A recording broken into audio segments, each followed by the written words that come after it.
All right, we're here at the Sports Experience. I'm excited about this one. Yeah, A couple of Army guys. well, it's our first duo, you know? Yeah, Black Knights of the Hudson, Heisman Trophy winners. I mean, this is going to get pretty interesting. One of them banged Elizabeth Taylor. I read that and got excited.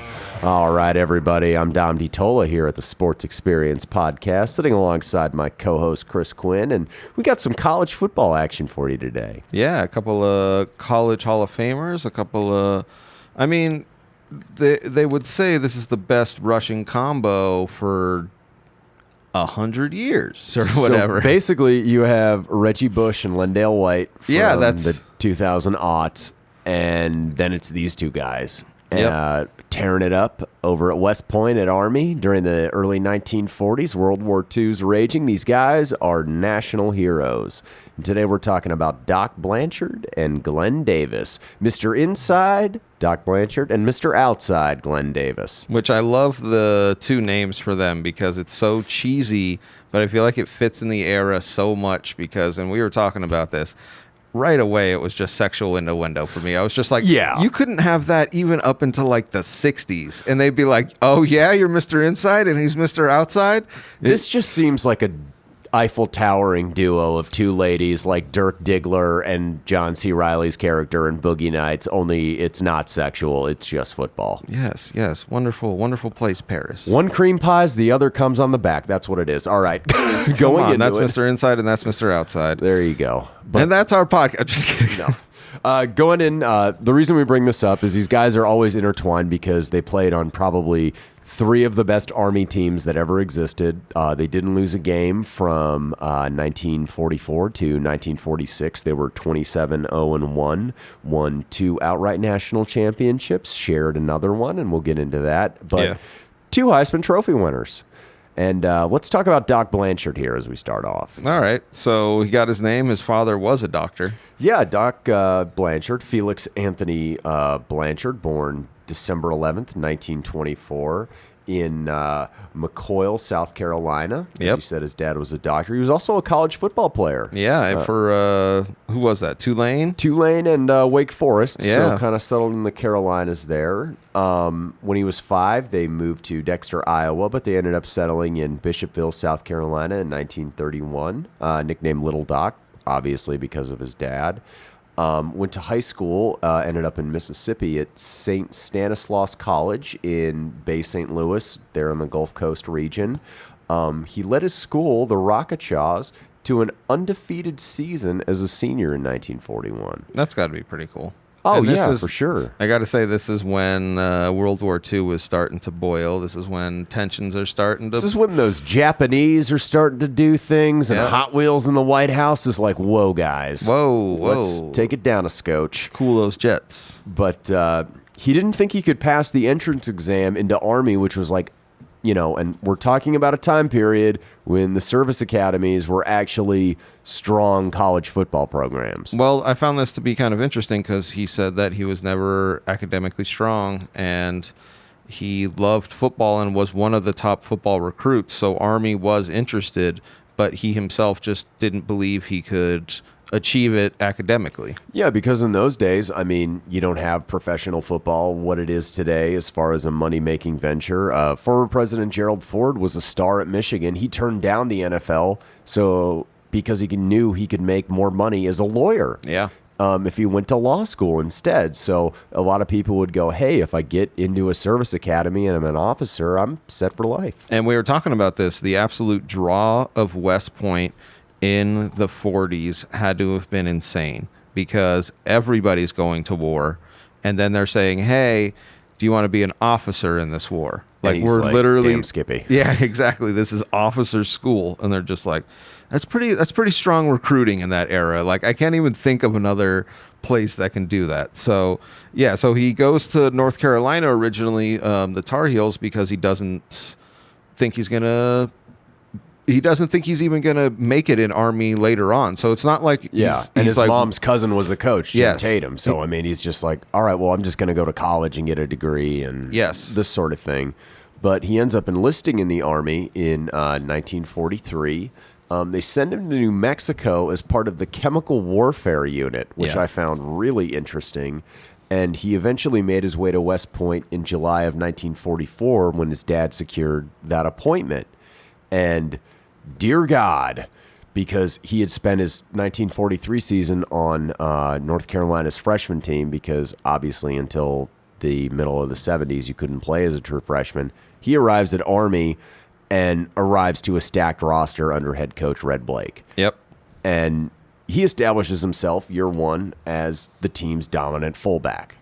And he starts tearing things up in 44 because when it comes down to it, he has 335 rushing yards, 96 reception yards, and 8 total touchdowns, which for that time when you're running the single wing and all this option stuff is pretty goddamn impressive. And because he's so dominant, he forces one of his teammates who had played on the freshman football team as the team's fullback, Glenn Davis, to halfback. Yep. He's a little bit bigger, a little bit more of a power runner. And granted, these are 1943 measurables, so you can't go off of what it is now because Blanchard was only 6 foot, 205 pounds. And then you have Davis, who was about 5'9", 175 pounds. But Blanchard was quite the athlete all around. Like, I thought that was ridiculous in this era. So many guys play so many positions. I saw he was place kicker, punter, offensive fullback, and then on top of that, he was the linebacker. So it was like... Guys play both ways. Yeah, guys play both ways. Exactly. But I mean, you have that versatility there, and you're absolutely killing it. Yeah. But in 44 as well, Davis is moved to halfback, and he has a hell of a year. He's kind of your do-everything guy on offense.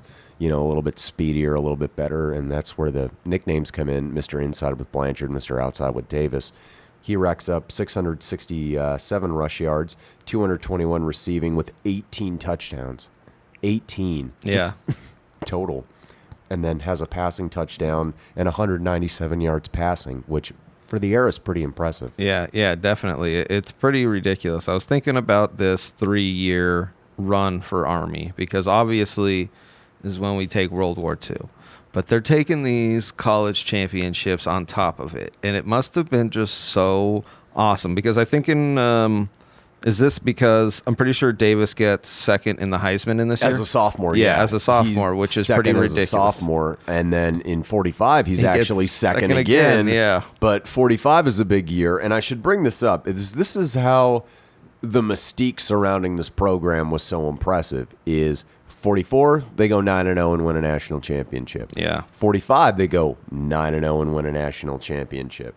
In both those seasons, in 44, their offense averaged 56.0 points a game, and then in 45, averaged 45.8 points a game to lead the nation again. So it's just these two guys are piloting the entire offense, which was so incredible. It seems like this team was just kind of like a decade or two ahead of all the other teams. Yeah, and you got some guy named Vince Lombardi as one of your coaches, your assistant coaches under Blake. And then in 45, though, is where they really start, their kind of coming out party is Blanchard has 722 rushing yards, 16 touchdowns, and then 166 receiving yards and an additional touchdown. And that's good enough to win the Heisman Trophy in 1945. Yeah. And you have the two best players in college football in the same backfield on the same team. And they're coming back for that next year. There's no question about it. There's no pros at this point to lure them out. Obviously, there's no agents. Yeah, exactly. So they're both stuck in, and that's the thing about coming back for this 46 season is they were the best team in 44. They were the best team in 45, and literally the whole team's coming back. Or I mean, at least like the biggest part is. So it's such a this Army team, and because it never happens again for Army, must have been pretty wild. Hey everybody, just want to take a quick break to let you know that our Sports Experience podcast is brought to you by Engle Studio here, and they're here in Tucson for all your recording needs. I mean, that's the golden era of their football. Yeah. And you can throw Navy in there too. And the Air Force didn't even exist. The Academy didn't even exist at this time period. But in 46, they go right out and just start dominating again. And only it's not Blanchard this year who's the star. It's Glenn Davis who's the star. And that season, he puts up a ridiculous just stat line as far as 712 rush yards, 7 touchdowns, 356 receiving yards, and 6 touchdowns, and then almost 400 passing yards and 4 touchdowns. So after 2 years of finishing second in the Heisman race, that has not happened in college football ever. Yep. He ends up winning the Heisman that year. The only blemish on that team's record, as we had said, 27-0-1, is a tie against Notre Dame in one of the first 1-2 matchups ever in the polls, where they tie 0-0 November 9th, 1946. To share that, like we said, Yeah. it wasn't a three-peat in the national championships, which that game is a weird one. So that's all I could say. Yeah, like it's one of Notre Dame's historically best games, and it ends in a tie. Yes. And just like 1966 against Michigan State, it also won them a national championship because everyone's gaga over that program. But it's interesting because pro football isn't what it is today. Both of these guys don't necessarily have tremendous NFL careers, and one of whom goes into the service after an illustrious career and is very involved. Well, and this is what we were talking about with kind of the recruiting thing, like, because Davis was actually, I read this, was actually thinking about going to USC. Him and his twin brother Ralph. Yeah. Uh-huh. And they said West Point came calling, and it was like, how do we deny that opportunity for our lives?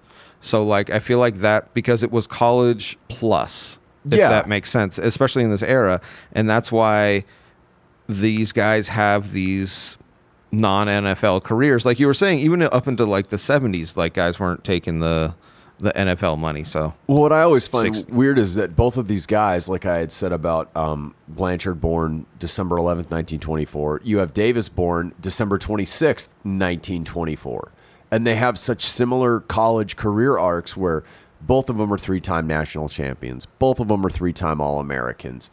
Davis won the Maxwell Award in 44 and then the Heisman in 46. And like you had said about USC, he's a SoCal guy. He's from Claremont. He grew up in L.A. They named the stadium at his high school after him in 1989. I mean, he was the Southern Section Player of the Year because they split the state in two. But like two guys from completely different backgrounds meeting at West Point, dominating college football, and then you see their careers kind of diverge again. I mean, they were both multi-sport athletes at the school. What was it? Blanchard had like a 10-second, 100-yard dash. I was going to say they both did and track. The shot put. Yeah, they both did track. But Blanchard had one that was like, you were like, whoa, you're doing 10-second in this era. That's pretty great. And then Davis played on the baseball team I saw and played for the basketball team. And that's just the era of everybody playing everything, not necessarily funneled into one sport specifically.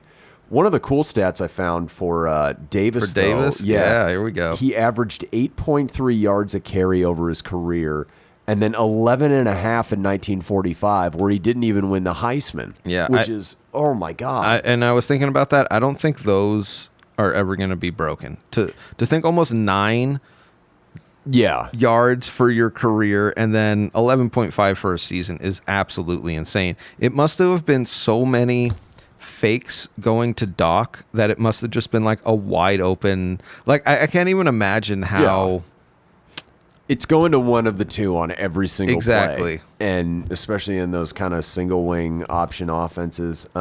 This is how dominant they were. I did want to bring this up. As teammates, they scored 97 career touchdowns. Jesus. That record was not broken until the mid-2000s with Reggie Bush and Lendale White at USC. Think about that. And then that record will probably stand for another 75 years. So it could very well. And because of their success, Blanchard was named to the College Football Hall of Fame in 1959. Davis was named in 1961. But only Davis got to play in the NFL. Yeah. And I found that almost tragic in a way, but it's like, well, you go to West Point to be an officer, and that's kind of what you do because that's the life that he ended up leading. And it's weird to think because at that time with football, they made a movie about both of them, which starred both of them in 1947. I found that pretty interesting. Yeah. They called it The Spirit of West Point. Both of them starred as themselves in said movie. Unfortunately for Davis, during filming that movie, he injured his knee. And this is a recurring theme, which is I feel like football teams now really take the precaution, but back then I don't even think they would have said anything. Yeah. Because I mean, he really jacks up his knee on this movie set, and then can't play essentially this whole next year. Not play the whole next year, but also you're locked into that military commitment. Yeah. Oh yeah. Because in 47, when Blanchard graduated, he was a second lieutenant and was part of their Air Force, because the Air Force didn't exist. He wanted to be a fighter pilot. Oh yeah. And there was a good story about how in 1959 there was a gas leak in his F-100 Super Sabre while he was over London. And instead of ejecting and parachuting out of the plane, he stayed in the plane to land it, because if he had ejected, it would have gone just randomly into this village. He stayed in it, withstood the crash, and emerged alive. That's crazy. Yeah, which is insane. And then I had read in Vietnam during that conflict, he flew 113 missions from Thailand, 84 over North Vietnam, and he was there for a tour of duty from 68 to 69 and retired as a colonel. Yep. And he was a military guy for life. He didn't take a snap in the NFL. The Steelers had drafted him in the first round of 1946, but due to his military commitment, he never followed through in the NFL. He stayed basically close to the military his whole life. He was a commander at the New Mexico Military Institute of their cadets, so basically like the head person in charge, basically forever. Yes. And I found that really admirable as far as like, well, I didn't get to play in the NFL, but this provided me with life opportunities I probably never would have taken advantage of. Yeah, I thought that was pretty awesome. But he was talking about how when he won the Heisman on the 50th anniversary, he had talked about how like there wasn't a ceremony at the downtown athletic club. Nobody gave a shit. They just sent him a telegram. Oh, that's awesome. Yeah. They're like, hey, you won this year. And he was like, okay. Okay, well, I got one more to go, right? Oh, that's awesome. But Davis did have an NFL career. Yeah, he had the so this is where their lives take a fork in the road. They split off here, because we see Doc having the military career where he ends up being a colonel and is completely dedicated to the U.S. Army. And then we see Glenn Davis try and be almost like a L.A. playboy. Almost, yeah. Spent 3 years in the Army. Both of whom they made $25,000 off that Army movie, and that's Spirit of West, good cash, which is that's just good business sense. Yeah, is what that is. Davis was in Korea actually right before the Korean War broke out, which is, it's always fortunate when you hear something like that where you're just like, oh, that was literally months before it broke out. You went home. You lucky son of a bitch. Well, because he graduated 47 as a second lieutenant, and the Lions took him number 2 overall in the 47 draft. Through whatever, the Rams secured his rights, so he got to play for hometown LA Rams. And in 1950, after he gets back from Korea, after he had been in Rams training camp in 48, he made the Pro Bowl for the Rams, which is pretty impressive.